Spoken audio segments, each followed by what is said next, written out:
She hadn't planned to fall asleep. Maria kept telling herself that as the city bus rocked gently through the rain-slick streets, its yellow lights blurring into long tired streak outside the window. Her arms ached from another double shift, her back burned with the familiar pain of someone who carried the world alone, and her eyelids felt heavier than her heart. Her baby, Leo, finally quiet in her arms after a day of daycare pickup, grocery calculations, and silent prayers, breathed softly against her chest. Maria adjusted his tiny sweater, whispering promises she hoped one day to keep, promises of a better life, of safety, of never being hungry again. She didn't notice the man sitting beside her at first. He wore a simple dark coat, clean but unremarkable, his posture calm, his eyes focused not on a phone but on the reflection of people in the glass. When the bus hit a sudden stop, Maria shifted instinctively to protect Leo, her shoulder brushing against the stranger's arm. She murmured an apology, embarrassed, but the man only smiled softly and nodded, as if to say it was nothing. Exhaustion won the battle moments later. Her head tilted, just slightly at first, then fully, resting on his shoulder.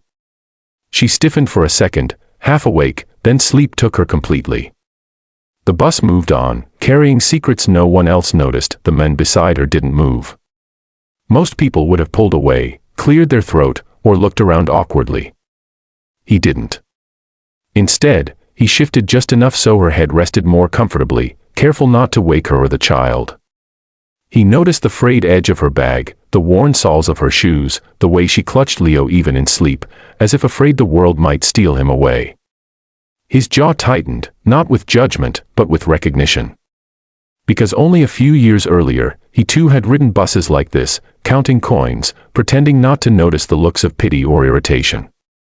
The city knew him now as Daniel Wright, CEO of a fast-growing tech empire, the man whose face appeared in magazines and business panels.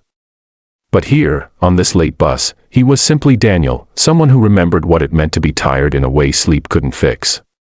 Passengers got on and off. A few glanced at the unlikely trio, the sleeping mother, the baby, and the quiet man acting as an anchor. No one knew that the phone vibrating silently in Daniel's pocket held missed calls from board members, drivers, assistants. He ignored it. For once, something more important demanded his attention. Maria dreamed of numbers chasing her, rent due dates, daycare fees, medical bills she pretended not to see. She dreamed of Leo crying and her being unable to reach him. When she stirred, panic surged through her before reality settled in. She jerked awake, gasping softly, instantly checking her arms. Leo was still there, asleep. Relief washed over her, until she realized where she was. Her head was on a stranger's shoulder. She froze, heat rushing to her face. "Oh my God, I'm so sorry," she blurted out, sitting up straight, fumbling to adjust Leo. "I didn't mean to, I was just," her words tangled in embarrassment. She expected annoyance. She expected suspicion. Instead, Daniel smiled, not polite but kind. "You needed the rest," he said quietly. "It's okay." His voice wasn't loud, but it was steady, grounding. Maria nodded rapidly, apologizing again, her eyes darting around the bus, certain everyone had been watching. "I don't usually do that," she added, as if defending herself against an invisible accusation. "I just work nights. And days. And everything in between." Daniel glanced at Leo. "Single mom?" he asked gently, not prying, just observing. Maria hesitated, then nodded. "Since he was born," she said. "His dad left before he learned to walk." She said it plainly, without tears. She'd cried all those out already. The bus slowed as it approached another stop. Daniel looked at the sign outside, then back at her. "Is this your stop?" he asked. Maria shook her head. "Two more." She adjusted Leo again, preparing to stand anyway, out of nervousness more than necessity. Daniel noticed the movement and spoke before she could rise. "You don't have to move," he said. "You're safe." Something about the way he said it, like a promise rather than reassurance, made her pause. She sat back down. Silence settled, but it wasn't uncomfortable. It was the kind of quiet that let truth slip through. Maria found herself talking, softly, almost without realizing it. She told him about the cleaning job she worked at night, the diner shifts during the day, the daycare that cost more than her rent, the fear of getting sick because missing 1 week of work could undo everything. Daniel listened. He didn't interrupt. He didn't offer empty advice. He listened like every word mattered. When she finished, embarrassed by how much she'd shared, she laughed weakly. "Sorry," she said. "I don't know why I'm telling you all this." Daniel looked at her, eyes thoughtful. "Because you're strong," he said. "And strong people don't get hurt enough." When the bus finally reached her stop, Maria stood, shifting Leo carefully. "Thank you," she said, meaning more than she could explain. "For everything." Daniel stood too.